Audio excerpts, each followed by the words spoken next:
This is the final part to my top 10 Q&A series. In this last video, we'll be wrapping up final questions and providing you with some quick tips. Number 1. Handling test day nerves and stress. Make sure you get to the test early, but not too early. Waiting for ages in that room, waiting for your name to be called out can feel like eternity and can set you up quite badly. Also be aware for the mod 2 that your examiner can be on a car and not on a bike. This has happened to me. Don't let it alarm you, just carry out your test like normal. Don't feel forced by yourself or your instructor to book your test if you're not ready, as you'll just be wasting more time and money in the long run. Always have in the back of your mind that failing is not the end of it and the instructors are not out to get you. Obviously some are better than others in helping you to feel relaxed. Rebooking is not difficult and your test acts as additional free training for next time. Number 2. The U-turn, the emergency stop and the avoidance. These are the maneuvers people fail the most often or find the hardest. Make sure you practice these the most if you're struggling with any of them. Number 3. What do you do if you can't hear the instructor? As seen in my Mod 2 video, this happened right here. Mod 2 is notorious for the lack of quality headsets, communications, with earpieces falling out and audio cutting out being common. If you want the examiner to repeat what they said, just shake your head, and if you can't hear anything at all, just safely pull over when you can, and he should come up to you and fix the issue. You will not be penalised for this.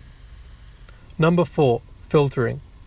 Although filtering is allowed in the test, I highly recommend you don't, as you don't get penalised for not doing so, and there's no benefit in doing it.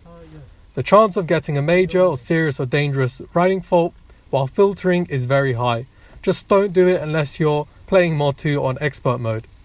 Getting asked to by an examiner is very rare, and if you do get asked, refuse to do so, except in extraordinary circumstances. Number 5. Observations.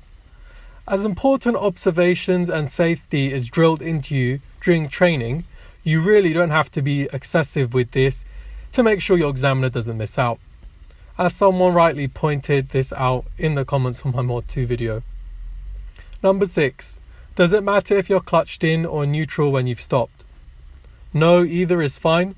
I recommend clutched in at biting point for new riders, though, so it's easier to set off. Number 7. Don't get complacent when the test is almost over, coming back to the test centre. As Raymond here pointed out, don't be that guy that drops their bike once you've got into the test centre after a good run. You will never forgive yourself. Number 8. Do you have to comment on my Mod 2 video once I pass the test? Yes, according to Joe, it is now a rite of passage. It's where boys become men. Number 9. Have fun. This applies more to Mod 2, but try to have fun in your test. Mod 2 should be a nice ride out. That's how my test felt. Nice country roads and good weather. It will help all your nerves and stresses go away. Number 10. General tips. So I'm just going to leave here with some very useful general tips Oliver left right here. If you're a beginner or even already have a CBT, getting a good instructor will make your life a lot easier. Trust me on this. Cost you more but save you a lot of hassle and potentially failed runs.